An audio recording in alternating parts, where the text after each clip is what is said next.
أما بعد أعوذ بالله من الشيطان الرجيم بسم الله الرحمن الرحيم اليوم أكملت لكم دينكم وأتممت عليكم نعمتي ورضيت لكم الإسلام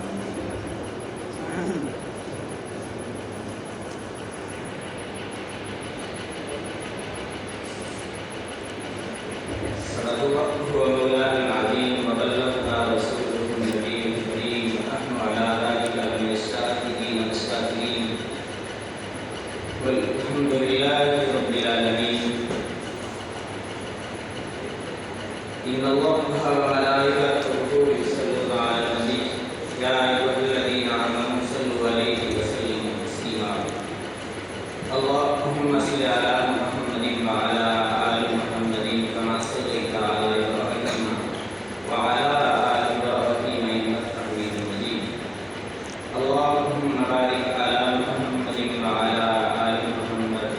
كما باركت على إبراهيم وعلى آل إبراهيم إنك حميد مجيد ہم سے جو ہو گئے تو زمانے میں جیو گے کیسے ہم سے جو ہو گئے تو زمانے میں جیو گے کیسے ہم تو ظلم کی حد دیوار گرا دیتے ہیں میرے محترم اساتذہ اکرام علماء اکرام اور میرے محترم بزرگوں عزیز نوجوان بھائیوں اور ساتھیوں ختم نبوت کے عنوان سے ہم یہاں جمع ہیں اور گزشتہ 10-15 سال سے پاکستان کی سرزمین پر مذہبی طبقے کو مدارس کو علماء کو داڑھی والوں کو پگڑی والوں کو دیوار کے ساتھ لگانے کی مسلسل کوشش کی جاتی ہی ہے بلکہ محسوس یہ کیا جاتا ہے کہ پاکستان کی سرزمین پر مذہبی بڑی سے بڑی بات کو یہ کہہ کر ٹال دیا جاتا ہے اور ہلکا سمجھ دیا جاتا ہے کہ چھوڑو یہ مذہبی بات ہے یہ نہیں مذہبی لوگ ہیں جیسا کہ ملکی معاملات میں ملکی اور بین الاقوامی سطح پر جیسے کہ مذہب کی کوئی حیثیت ہی نہ ہو اور معاذ اللہ جیسے کوئی بری چیز اور صدر مشرف کے ڈکٹیٹر کے دور کے بعد سے لے کے یہ سلسلہ زیادہ تر جاری ہے اس موضوع پر چونکہ میں لمبی تفصیلی گفتگو تو نہیں کر سکتا لیکن چونکہ ختم نبوت کے عنوان سے یہاں کھڑا ہوں اور بات یہ کرنا چاہتا ہوں کہ پاکستان کے اندر کبھی کبھی یوں بھی ہوتا ہے کہ جب ہم عوام کے اندر چوکوں چوراہوں کے اندر میڈیا کے اندر ختم نبوت کے عنوان پر بات کرتے ہیں اور پاکستان کی دھرتی پر ختم نبوت کے ڈاکوؤں کو قادیانیوں کو آڑے ہاتھوں لیتے ہیں للکارتے ہیں اور ان کے راستے کو بند کرنے کی جدوجہد کرتے ہیں تو کبھی کبھی ملک پاکستان کے اندر علماء کی مذہبی طبقے کی آواز کو اس لیے دبا دیا جاتا ہے کہا جاتا ہے یہ مذہبی معاملہ ہے پاکستان کے اندر یہ مذہبی گفتگو نہیں کرنی چاہیے یہ مذہبی چپکلش نہیں چھیڑنی چاہیے ویسے تو پاکستان اور مذہب یہ دو الگ الگ باتیں ہی نہیں ہیں پاکستان کی بنیاد ہی مذہب پر ہے پاکستان بنا ہی مذہب کی بنیاد پر ہے پاکستان بنایا ہی مسلمانوں نے ہے اللہ کی قسم اگر تم پاکستان کی دھرتی پر مذہب کو ایک سائڈ لگاؤ گے ہم پاکستان کو تسلیم کرنے کے لیے ہرگز تیار نہیں ہیں کیوں نہیں یہ بات ٹھیک ہے کہ نہیں کہ پاکستان کے اندر اگر تم مذہب کو تسلیم نہیں کرو گے اگر مذہب کو بنیاد تسلیم نہیں کرو گے تو ہم پاکستان کو کیسے تسلیم کر لیں گے اگلی بات سن لیجئے کہ قادیانیوں کا مسئلہ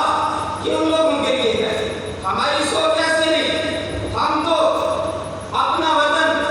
سیاست مذہب یہ سب چیزوں کو اپنے مذہب کے اندر سمجھتے ہیں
پاکستان